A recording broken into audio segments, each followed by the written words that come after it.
Benelli Leoncino 2016 review.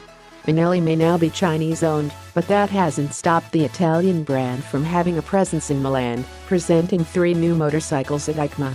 Shown here is a new scrambler model called the Leoncino, or Lion Cub, a name that traces back to a line of lightweight Benelli models from the 1950s. The Leoncino is powered by a new liquid-cooled 500cc parallel twin which also powers the adventure-style TRK 502 also shown at EICMA.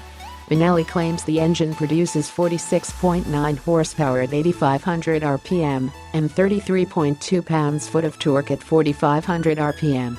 The engine hangs in a steel tube frame with the header pipes running along the bottom exposed. That's right, no protective plate for this scrambler, to the rising exhaust on the right side. The 19-inch front wheel is suspended by a 50mm upside-down fork offering 135mm of travel. The 17-inch rear wheel is connected to a steel tube swing arm suspended by a spring preload and rebound adjustable shock, offering 145mm of travel.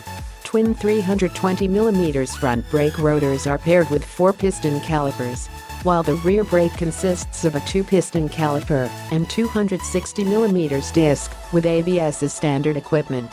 The wire-spoke wheels come with knobby tires, a 110/80 CR19 up front and a 150/70 CR17 at the rear. Other features include a 32.1-inch seat height, 4.0-gallon fuel tank, and a claimed dry weight of 375 pounds.